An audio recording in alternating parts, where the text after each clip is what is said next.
When we talk about parallel lines, what we're referring to is two lines in the same plane, meaning they lie on a coordinate plane, that do not intersect. So you look, it says in the coordinate plane, any two vertical lines are parallel, and any two non-vertical lines are parallel if and only if they have the same slope. So again, if we look at these lines here, we have this vertical line here. Oh, I'm sorry, that's our axis. And this vertical line here. These two would be parallel lines because they're both vertical. Their slope is both undefined since, they say they don't really have a slope, but they just tell you that any two vertical lines are parallel. Then we also have these two lines over here. These two lines are also parallel because they have the slope of -1. Again, if we think of it in terms of rise over run, that means that every time they're going to go down 1 over 1, down 1 over 1, down, whoops, down 1 over 1, down 1 over 1, down 1 over 1. Same thing is true over here. Down 1 over 1, down 1 over 1. So they're never going to intersect because they're decreasing at the same rate. Okay? So if you want to know if two lines are parallel, you just look at their slope. If their slope is exactly the same, then they're parallel, or if they're both vertical. If you look at this example, it wants to know which of the following lines are parallel, and they give us 3 linear equations. We need to find the slope. Now again, there's different ways we could find the slope. We could plot these two lines, maybe by using an input-output table, and using rise over run, and find the slope. We'd have to do that 3 times though. We also could make an input-output table and find 2 points for each of these, and use our slope formula, y2 minus y1 over x2 minus x1, and we could see which ones had the same slope.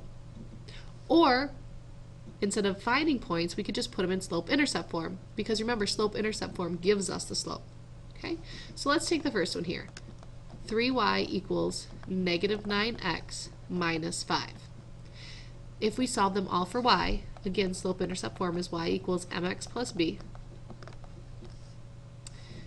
Let's divide everything by 3. 3 divided by 3 is 1y. And then we have -9 over 3 times x. And I'm going to go keep, change, and make this a -5 over 3. Simplifying that, -9 divided by 3 is a -3x plus, and I'll just leave this as a -5/3. So the slope of a here is whatever our coefficient of x is. In this case, it's -3. Let's look at b here. 2y minus 6x equals -5.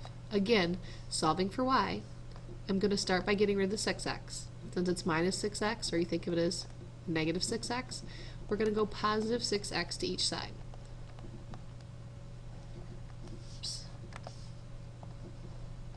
You bring down your 2y, you double check that these cancel out, bring down your equal sign, and here we have -5 plus 6x. Divide both sides by 2 to get y by itself, and we're left with -5 over 2x, I'm sorry, just -5 over 2 plus 6 over 2 times x. So I just divided both things by 2. Again, simplifying a little bit more, I'm going to leave the -5 over 2, but I'm going to say 6 divided by 2 is 3x. So the slope of this line is 3. Again, whatever number's attached to the x. Alright, let's do one more here. Let's look at equation 3 here. 12x plus 4y equals 1. Okay, again, we're solving for y, so let's get rid of the 12x by subtracting from each side. And I apologize, I'm going to run out of room here a little bit, so I'll have to move it over. Those cancel out. I'm left with 4y equals 1 minus 12x, or I'll just say plus a -12x. Right here. Divide everything by 4. 4 divided by 4 is 1y, and then I have to divide everything on this side by 4. 1/4 plus -12 over 4 times x. Simplifying that, I get 1/4 plus -12 divided by 4 is a -3x. So the slope of this line is the coefficient of x, which is a -3. So if it wants to know which of the following lines are parallel, since A and C both have a slope of -3, those two equations are parallel. Meaning they're never, if you were to plot them, those lines would never intersect on the coordinate plane.